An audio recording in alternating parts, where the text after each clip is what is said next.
Hello and welcome to my channel Thinking Literature. इस वीडियो में हम जॉन किट्स की पोएम ओड टू नाइटिंगेल को डिस्कस करेंगे।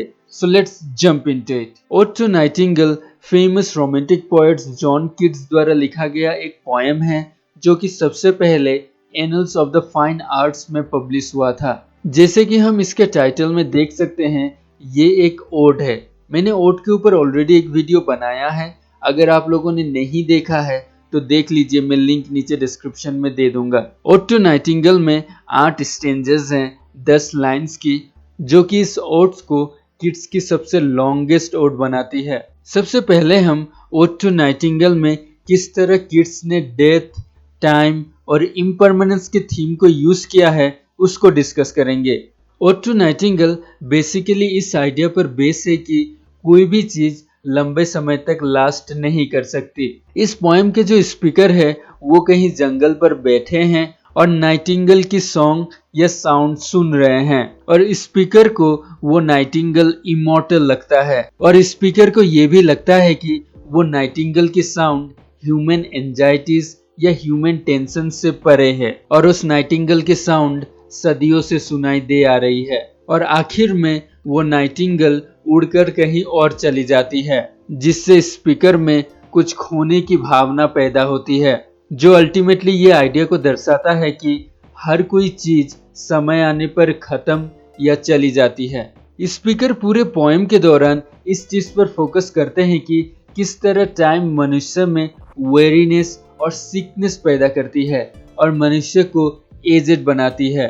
स्पीकर कहते हैं कि समय के साथ जो ब्यूटीफुल है वो भी ब्यूटीफुल नहीं रहता, और जो नया प्यार है वो भी चला जाता है। स्पीकर कहते हैं कि क्योंकि सभी अच्छी चीज समय के साथ खत्म हो जाती है, और क्योंकि ये अच्छी चीज चले जाने से हमें दुख होता है, इसलिए स्पीकर कहते हैं कि इस दुख और पेन से बचने के लिए हम सिर्फ एक चीज कर सकते हैं, और वो है डेथ। स्पीकर के अनुसार डेथ ही है जो अच्छे चीजों के चले जाने से जो दुख और पेन होता है उससे बचा सकती है।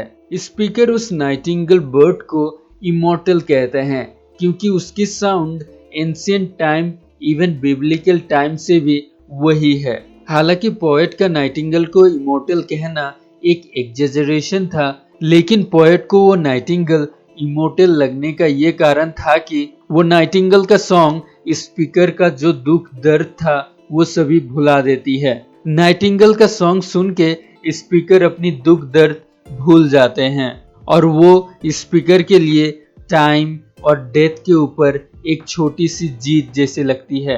अंत में स्पीकर रिपीटेडली उस नाइटिंगेल को गुड बाय कहते हैं, जो कि स्पीकर की एंजाइटी को दर्शाता है कि कोई भी अच्छी और सुंदर चीज लंबे समय तक नहीं टिकती। स्पीकर जो पोएम के एंड में सवाल करते हैं कि डू आई वेक और ए स्लीप, इसको हम कई तरीके से इंटरप्रेट कर सकते हैं। इससे स्पीकर परहैप्स ये कहना चाहते हैं कि स्पीकर अलाइव या जागे होने के बावजूद सोए हुए हैं, क्योंकि डेथ तो सभी को आने वाली है, इसलिए हम लोगों का लाइफ जीता जाता एक ड्रीम है। अब हम ओड टू नाइटिंगेल पोएम में किट्स ने किस तरह इंटॉक्सिकेशन, कॉन्शियसनेस और आइसोलेशन के थीम को यूज किया है उसको डिस्कस करेंगे। इस पोएम में जो स्पीकर है वो ह्यूमन लाइफ में रही प्रेशर्स और सफरिंग से मुक्त होना चाहता है, इसलिए स्पीकर ड्रिंक्स और ड्रग्स लेने का सोचता है, क्योंकि स्पीकर को लगता है कि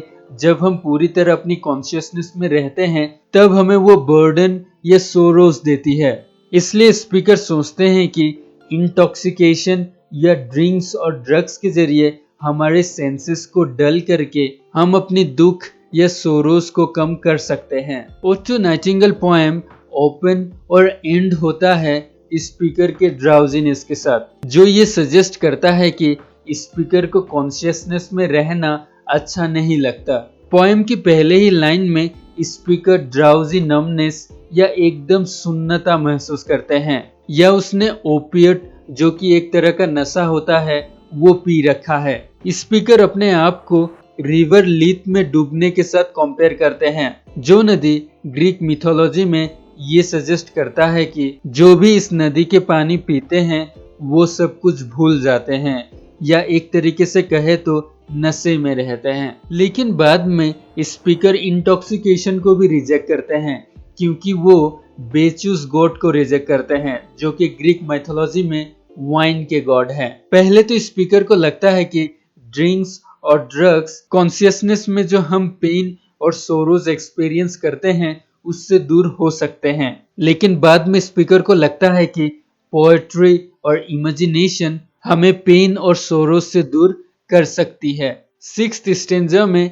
स्पीकर एक बार डेथ को भी एज एन ऑल्टरनेटिव सोचते हैं इंटॉक्सिकेशन का, जो कि स्पीकर की सभी सफरिंग्स को दूर कर सकता है। But at the same time speaker ये भी एडमिट करते हैं अगर वो मर जाएंगे तो वो कैसे नाइटिंगेल की जो सॉन्ग की ब्यूटी है उसे एक्सपीरियंस कर पाएंगे।